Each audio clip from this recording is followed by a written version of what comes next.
Olá, caros estudantes, eu sou o professor Carlos e hoje nós vamos falar sobre a América Latina, luta pela emancipação política, ou seja, pela independência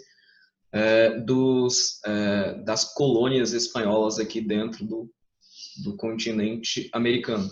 Bom, a gente abre esta aula com a imagem aqui do Anjo da Independência, monumento feito por Antônio Rivas, né, que fica na Cidade do México. Monumento este que simboliza, né, a luta pela independência do povo mexicano em relação à colônia, em relação à metrópole espanhola, né, no início ali do século XIX. Bom, a gente vai falar um pouco agora sobre a América Latina espanhola no século XVIII, né? Então, antes do século XVIII, século XVI, XVII ali, a Espanha havia travado vários conflitos bélicos com a Inglaterra. Isso enfraqueceu a sua riqueza, isso enfraqueceu o seu poder financeiro, né? A coroa espanhola ficou com os cofres vazios. Em razão disso, a coroa espanhola começou a ter um maior controle sobre suas colônias, a aumentar os impostos, né? E a fazer maiores restrições através do Pacto Colonial. Lembrando aqui que o Pacto Colonial é a exigência da metrópole de que a sua colônia só comercialize com ela, né? Bom, dito isso, ali no século XVIII, várias nações europeias, por exemplo, a Inglaterra e a França, já haviam passado por um processo de revolução burguesa. Então, elas estavam politicamente e economicamente mais modernas do que a coroa espanhola. A coroa espanhola ainda vivia, né, um regime político e econômico do passado, que foi o feudalismo. Então, a coroa espanhola vigia com uma monarquia absolutista, né, no qual o poder centralizava na mão do rei, e a economia era uma economia essencialmente agrária e mercantilista, né? Mercantilista. Bom, isso aqui são alguns fatores importantes. Uma outra questão importante sobre isso, né, que influenciou a independência das colônias espanholas, foi o fato da ocupação, né, da França napoleônica na Espanha. Então, Napoleão Bonaparte ocupou o Império Espanhol, né, em 1807, né? E aí em 1808 Napoleão Bonaparte, por meio de uma estratégia ali, depois o rei Fernando VII, e aí pôs, né, o seu irmão como rei da Espanha, né, José, intitulado então de José I, rei da Espanha. Então ele que era irmão de Napoleão Bonaparte. Então nesse sentido a Espanha, a coroa espanhola começou a ser governada por um rei estrangeiro. Esse foi um fator que influenciou bastante com que a elite colonial, né, lutasse pela independência, né, porque a liderança que elas tinham, né, havia acabado por conta, né, de uma ocupação estrangeira. Bom, a gente tem isso foi um fator importante que nós devemos levar em conta porque influenciou bastante a luta pela independência, né, das colônias espanholas aqui na região da América. Bom, e a Inglaterra, naturalmente, a Inglaterra, que era uma das principais potências ali da época, para ela, a independência das colônias espanholas era importante, porque isso iria ampliar o seu mercado consumidor. Porque se elas se tornassem independentes, naturalmente elas não seriam subordinadas ao pacto colonial. E aí a Inglaterra poderia comercializar livremente com essas colônias. Então, ao mesmo tempo que a coroa espanhola enfraquecia, né, isso fortalecia, né, a coroa inglesa, né? Isso abria a ela maiores possibilidades de mercados para os seus produtos, né, para a sua indústria. Bom, a gente vai falar um pouco mais sobre isso daqui a pouco. Então, essas conclusões iniciais aí, elas dão cabo, né, de fatores que influenciaram a independência das colônias espanholas aqui na região da América Latina, tá? Bom, a gente vai falar um pouco agora especificamente sobre a emancipação política das colônias espanholas e a gente vai trabalhar aqui o conceito de América Latina. Então, a América Latina embarca uma região dentro da América, no qual os países são de línguas neo-latinas, né? Ou seja, a sua língua ela se origina no latim, né? Então, o antigo Império Romano, né, ele conquistou várias regiões ali da Europa, e ao conquistar essas regiões, o Império Romano impunha o latim em diversas regiões ali da Europa, na Espanha, na França, na Catalunha, na Romênia, em várias regiões da Europa. Com o tempo, a mistura da região, a mistura da língua desses povos com a língua latina criou uma nova língua, né, que a gente chama de língua neolatinas, ou novas línguas latinas. Então, a ocupação romana da Europa ali forjou, né, a criação dessas línguas neolatinas. Por exemplo, o espanhol, o português, o francês, são línguas que tiveram origem ali na língua latina, né, do Império Romano. Bom, então, toda essa região aqui do México, né, até a Argentina, a gente chama de região latino-americana, porque tem essa influência linguística, né, neolatina. Bom, isso aqui é um fator importante, tá? Que a gente tem que salientar. E os Estados Unidos e o Canadá, a gente pode chamá-los de América anglo-saxônica, né? Porque a língua deles tem origem lá na língua inglesa, na língua germânica, tá? Então, esse aqui é um fator importante que a gente tem que salientar para vocês. A gente vai falar um pouco sobre a sociedade colonial espanhola. Então, eu vou fazer uma pirâmide aqui para a gente representar isso aqui de forma melhor. Vamos lá. Então, na pirâmide social aqui na colônia, então nós tínhamos aqui na base os chapetones. Quem que eram os chapetones? Os chapetones, eles eram espanhóis, nascidos na Espanha, né? Eram espanhóis, eram pessoas que nasceram na Espanha e vieram viver nas colônias. Então eles detinham os maiores poderes, eles detinham poder político, né? Eles governavam as colônias, né? Em nome do rei espanhol. Eles tinham acesso a altos cargos públicos, né? A altos cargos eclesiásticos, né? Então eles poderiam participar da política e detinham altos cargos políticos, altos cargos reais, né? Concedidos pela realeza espanhola. E aqui, abaixo deles, nós temos também uma classe. Então, essa aqui é uma classe muito privilegiada. E abaixo deles, nós temos os crioulos. Os crioulos, eles eram descendentes de espanhóis, né? Só que nascidos na colônia. Então, eles eram a elite colonial, dentro aqui da colônia. E os chapetones era a elite metropolitana que vivia na colônia. Elite metropolitana que vivia na colônia, e aqui os crioulos, que eram a elite colonial, que nasceram na colônia, tá? E abaixo nós tínhamos os homens livres, os indígenas. Então nós tínhamos os homens livres, pessoas livres, nós temos os indígenas e os escravizados, os negros escravizados, tá? Então era assim constituída a vida, a sociedade aqui dentro desse período, tá? Então, é importante que a gente tenha isso em mente para a gente entender os processos, né, os processos de emancipação política desses povos, tá? Então, dito isso, a sociedade colonial espanhola, elas queriam a independência por quais motivos? Como a gente deixa claro aqui nessa pirâmide, os crioulos, eles queriam ter participação política, eles queriam ter maiores participações políticas e acesso a altos cargos administrativos, né, da realeza, além de cargos eclesiásticos, cargos dentro da Igreja Católica, tá? Que eles não tinham acesso, que era restrito aqui aos chapetones. Bom, então esse era um dos principais motivos de eles quererem uma independência em relação à coroa espanhola. Além disso, eles queriam maiores liberdades comerciais. Eles queriam comercializar com qualquer país, com qualquer nação, sem nenhuma restrição da coroa espanhola, tá? Bom, então, nós estabelecemos aqui, né, as motivações da elite, né, dessa elite aqui, da elite colonial espanhola. Eles queriam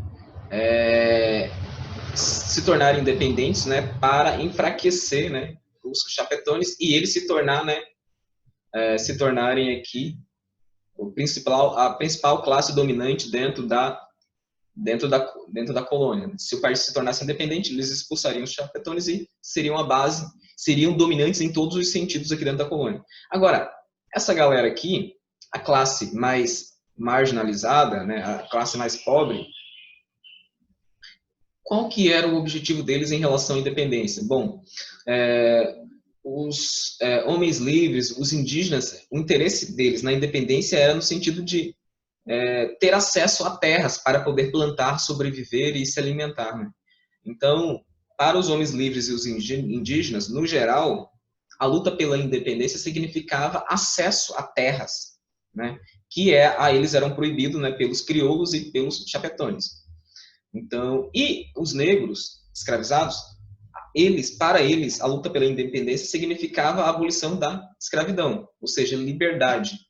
Então, nós percebemos aqui, dentro desse processo, que essas três classes aqui, elas tinham um inimigo em comum, que era a coroa espanhola. Né? No entanto, os objetivos delas eram diferentes. Né? Enquanto que os crioulos, eles não estavam nem aí para essas classes mais baixas aqui, eles só queriam destruir os chapetones, em maior liberdade comercial, eles não estavam interessados em oferecer melhores condições para o povo. Tá? Então, eles simplesmente queriam se tornar a base da pirâmide e continuar explorando esses povos aqui. Porque, assim, nesse primeiro momento, esses povos aqui, eles eram explorados tanto pelos crioulos quanto pelos chapetones.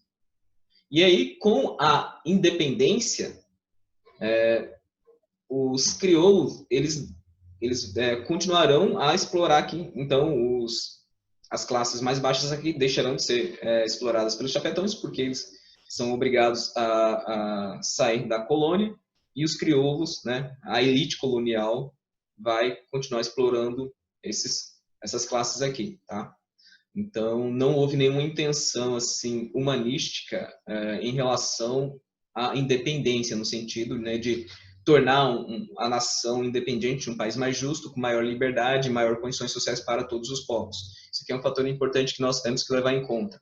Bom, seguindo aqui o nosso estudo, a gente fala também que as sociedades coloniais espanholas, elas eram diversas, elas eram plurais, né? E aí, com a dominação espanhola, eles se submeteram a um líder único, né? Que é a coroa espanhola, né? Que tentava, de alguma forma, homogeneizar essa população, como se ela fosse única, igual em todos os sentidos. Não. Cada população indígena tinha suas diferenças, as suas formas de ver a existência, a sua relação com a divindade, a sua relação com a natureza. Então, temos esses conceitos aqui importantes. Né? Então, aqui nós falamos aqui dos chapetones e dos crioulos indígenas. Bom, a gente vai falar um pouco agora sobre a elite e os processos de independência. Tá? Então, geralmente, os crioulos, eles eram grandes comerciantes e grandes proprietários de terras, né? Grandes latifundiários. Né?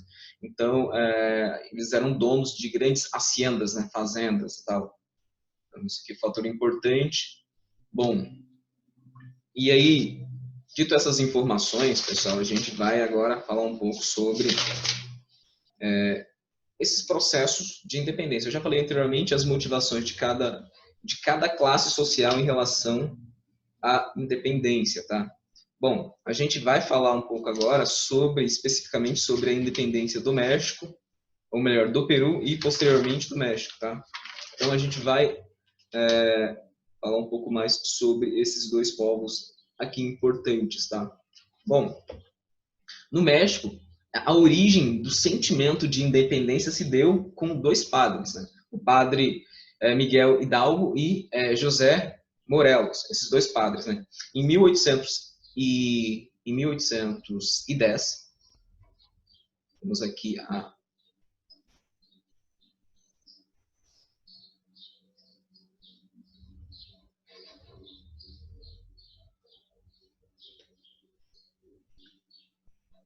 Vamos lá. Então, em 1810, o padre Miguel Hidalgo, ele se junta com populares, né, para lutar contra a coroa espanhola por melhores condições de vida, mais justiça social. Essa rebelião popular, ela é reprimida pela coroa espanhola, né? E os seus principais líderes são mortos, tá?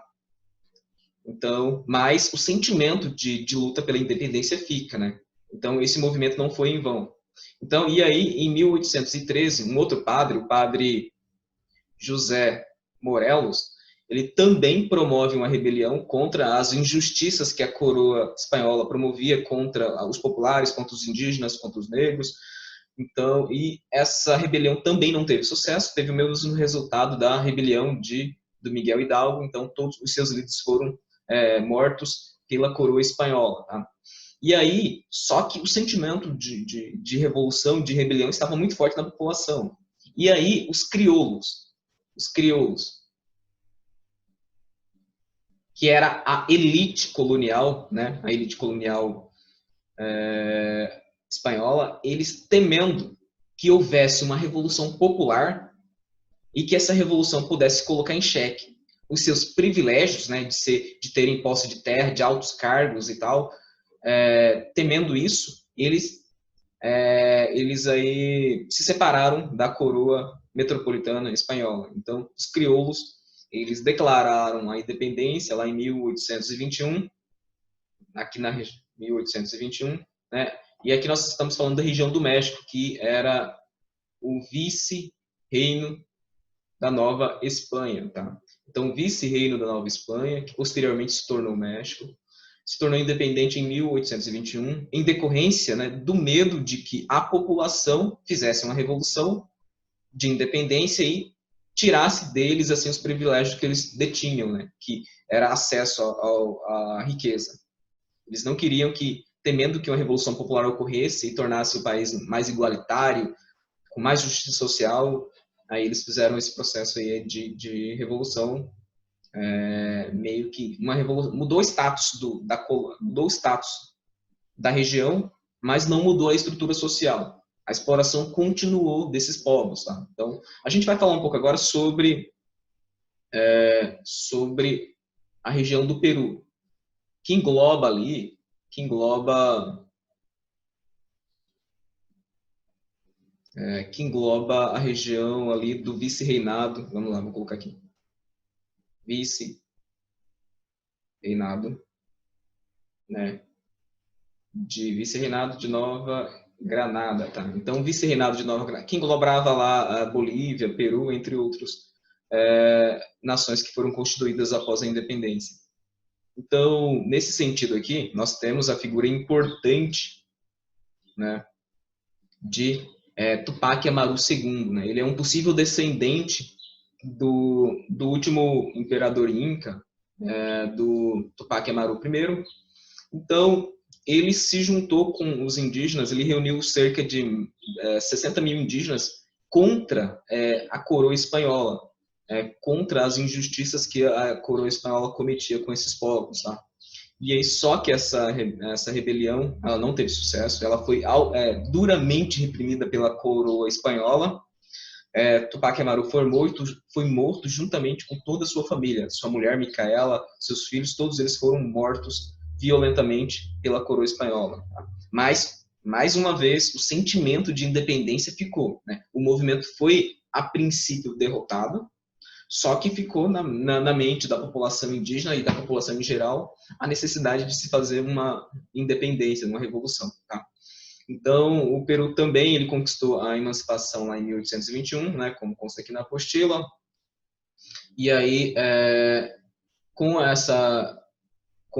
e essa foi uma emancipação também liderada ali pelos crioulos, né, que estavam interessados basicamente em tomar o poder dos chapetones, né, e não pretendiam mudar a estrutura social da colônia ou do novo país que foi, né, fundado com a independência. Então, os negros escravizados continuaram sendo explorados, os indígenas e a população de forma em geral. Tá? Então, isso aqui é um fator importante que nós temos que colocar em conta. Tá?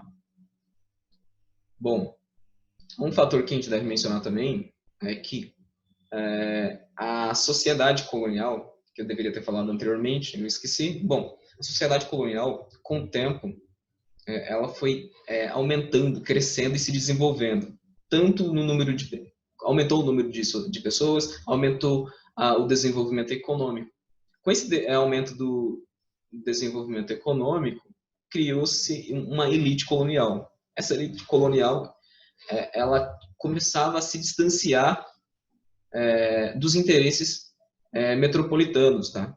E aí, com o tempo, os crioulos que nasciam aqui na América, eles se sentiam mais americanos do que espanhóis, né?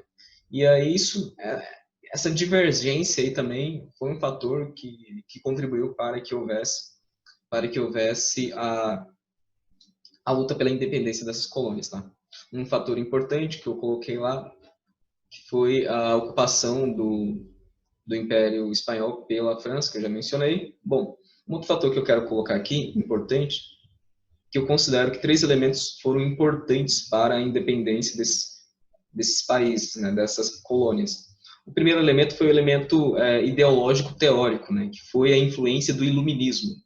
Né? O iluminismo influenciou não só a independência das colônias espanholas, mas praticamente todas as independências aqui na região da América, e até dentro da Europa, movimentos no sentido de maior liberdade. Né? Então, o iluminismo foi um movimento intelectual e político que pregava liberdade econômica, liberdade política, liberdade individual, liberdade de expressão, liberdade de culto, né, de religião, e a não aceitação de qualquer opressão de quem quer que seja. Bom, isso aqui é as bases ali do iluminismo. E nós temos em John Locke, um dos teóricos mais importantes, né? Ele acreditava que todo ser humano tinha direitos naturais, ou seja, e quais eram esses direitos naturais? Direito à vida, direito à liberdade, direito à propriedade, e que nenhum rei, nenhum soberano tinha o direito de cercear, de tirar esses meus direitos. Esses direitos, eles não podem ser tirados, eles são inalienáveis, né? Eu não posso conceder o meu direito de liberdade ou de culto, de econômica a alguém. Não posso. Então, eles pertencem a mim e eu não posso tirá-los.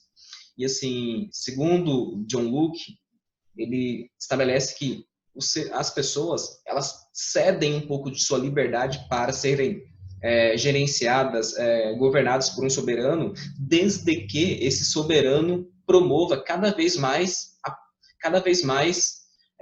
com que esses direitos naturais se efetivem. Caso um soberano não faça isso, eu tenho o direito, eu tenho o dever de lutar contra esse soberano. Tá? A existência de um soberano, ela só é legitimada quando ele luta para promover os direitos naturais. Então, nós percebemos que a coroa espanhola não estava promovendo esses direitos naturais, então esse sentimento aí advindo do iluminismo promoveu também a luta pela independência.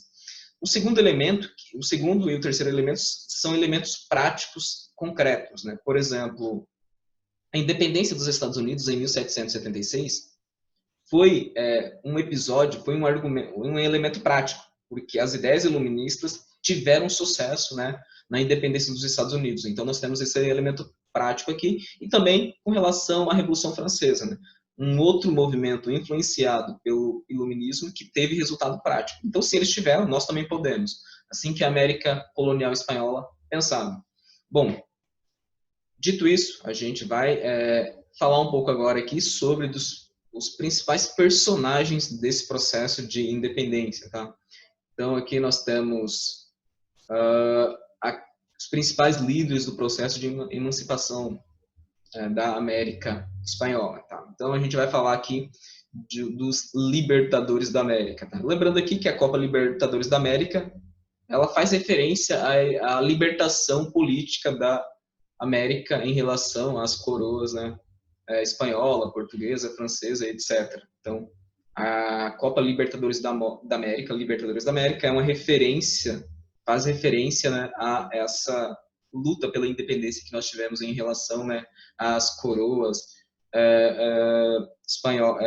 europeias. Bom, então a gente vai falar aqui sobre o conceito de pan-americanismo, né, que é a ideia de que, basicamente, Simão Bolívar tinha a ideia de tornar essas colônias independentes e formar uma confederação, né? Uma união dessas colônias, né? Ao se tornar independente, ele queria criar uma confederação republicana para que essas colônias se fortalecessem, né, e não pudessem ser oprimidas por qualquer nação estrangeira ou por qualquer imposição, qualquer que seja, né. Porém, esse ideal de Simão Bolívar não se concretizou. Então, aqui, né, no Congresso do Panamá, houve uma reunião lá entre Simão Bolívar e San Martín. San Martín, que era um líder ali, um libertador da região sul ali, do Chile, da Argentina. Esses dois, eles foram os dois principais líderes do movimento de libertação, né, da América Latina em relação à Espanha, né? E aí houve essa tentativa de criar uma confederação republicana, né, em que esses países se unissem em relação para se fortalecer diante de qualquer opressão. Isso não ocorreu por conta de disputas internas. Então, cada nação ali tinha a sua elite, que por disputas internas não permitiu que isso ocorresse. Além disso, teve a interferência dos Estados Unidos e da Inglaterra, né? Os Estados Unidos e a Inglaterra não queriam que se formasse uma união política forte, porque senão eles poderiam ter concorrência comercial, eles não queriam ter concorrência comercial. Então, é mais ou menos aquele princípio de divide para governar. Então, eles comentaram a divisão dessa região em pequenos estados, né, para ser mais fácil de governá-los, né. E aí, então, esse sonho de pan-americanismo não ocorreu, né. Então, lembrando aqui, para a gente fazer uma contraposição, o presidente Monroe dos Estados Unidos, ele também ele disse uma frase no Congresso norte-americano de que América para os americanos, né? Doutrina Monroe. Então essa doutrina Monroe, ela queria que a América Latina fosse, né, dos Estados Unidos, ou seja, que os Estados Unidos tivessem o controle comercial, político, intelectual, cultural sobre essa região, né? Então, mas a ideia dos libertadores é totalmente diferente, tá? Então, enquanto os Estados Unidos queriam a América sob o seu controle, os povos, os idealistas do pan-americanismo, eles queriam que a América Latina ela fosse unida, não para oprimir um outro estado, mas para se fortalecer educacionalmente, culturalmente, né? E para lutar contra qualquer opressor que possa, né, de alguma forma, tentar destruir, né, esses povos. Bom, dito isso, a gente vai falar que nós temos aqui Simão Bolívar, né? Ele nasceu na Venezuela e ele partiu ali da Venezuela e foi descendo na América do Sul aqui, libertando cada povo, cada colônia que ele encontrasse. Né? Nós temos aqui José Francisco de San Martín, né? Que ele é um argentino, então ele partiu do sul para o norte também libertando. Do sul ele ia subindo e cada vez ia libertando cada povo que ele encontrasse, tá?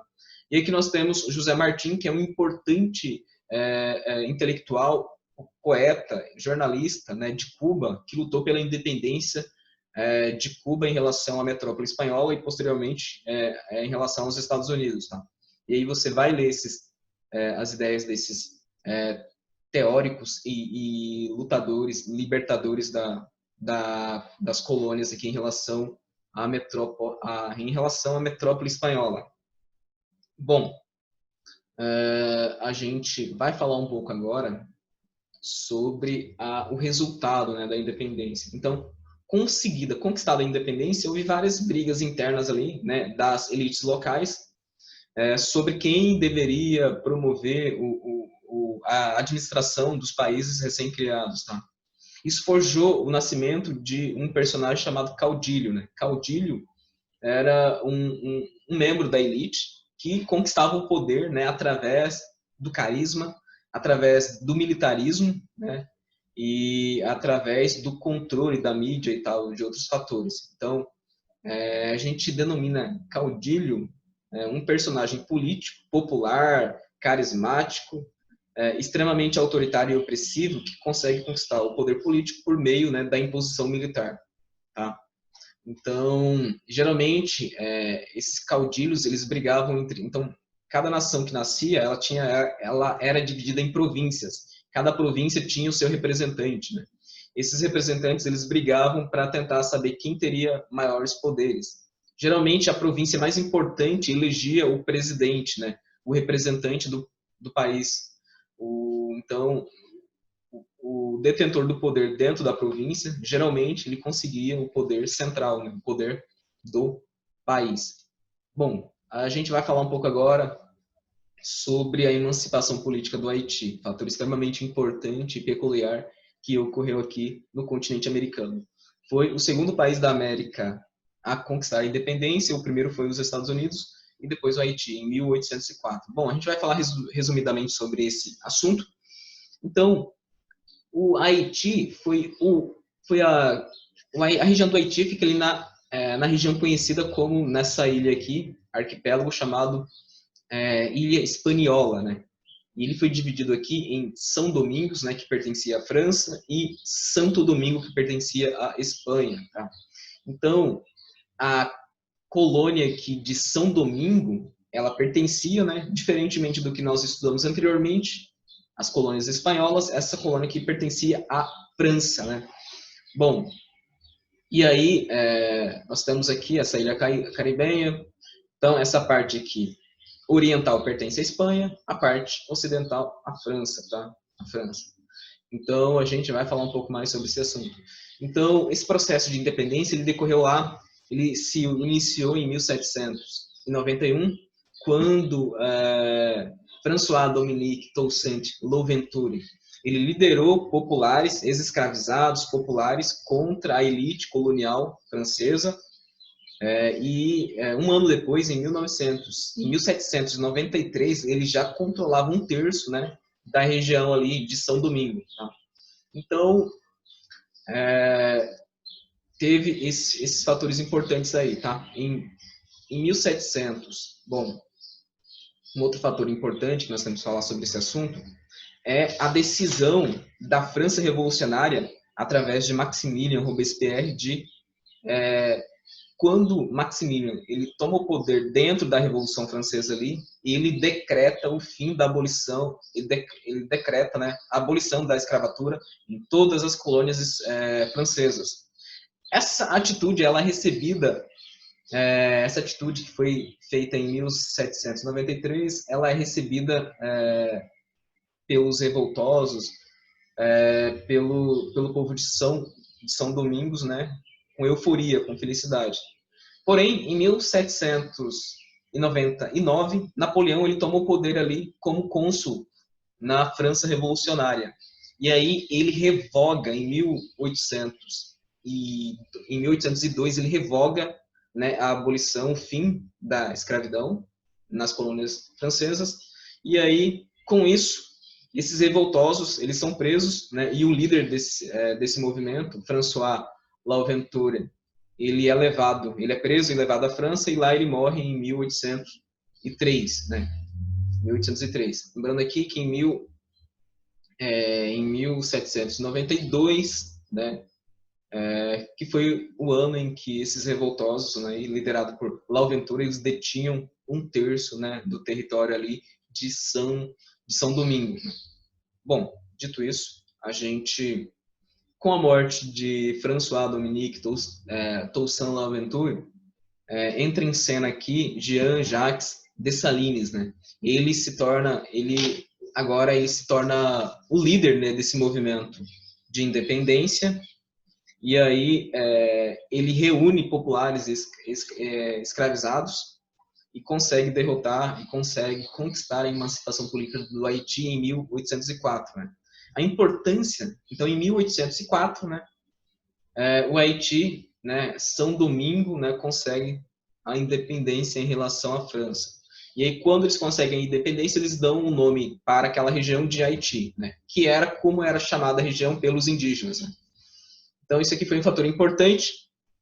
E aí, pessoal, na verdade, a independência do Haiti, nós deveríamos tê-la estudado primeiro, né? Porque, assim, ela foi a primeira independência ocorrida na América Latina, e quando ocorreu essa independência, ela causou um medo da elite crioula de que movimentos parecidos, né, ocorressem em seus domínios, né? Isso foi conhecido como haitianismo, né? Haitianismo é o medo da elite colonial, né, da elite colonial latino-americana, de que os negros, os populares dos seus domínios, se juntassem, se organizassem e promovessem uma revolução de independência, né, e tirassem deles o privilégio que eles detinham, tá? Então, isso aí foi chamado de haitianismo, tá? Então, foi um fator. Então, lembrando aqui, para a gente falar um pouco sobre a sociedade do Haiti, então, a sociedade era constituída de cerca de 5% da sociedade haitiana, 5% era constituída de brancos, né, da elite colonial francesa, de brancos. E 10% era de mestiços, indígenas e tal, mestiços. Cerca de 85% era de escravizados, né? Então, isso foi um fator também que contribuiu para que eles tivessem força e conseguissem se libertar aqui do domínio colonial francês, tá? Então, foi um fator importante. Bom, o que tínhamos para falar sobre a independência da América Latina espanhola e aqui da região do Haiti era isso? Qualquer dúvida, comente aí na região dos comentários ou em nossas aulas que nós tivermos aula ao vivo. Então, por enquanto é isso. Até breve.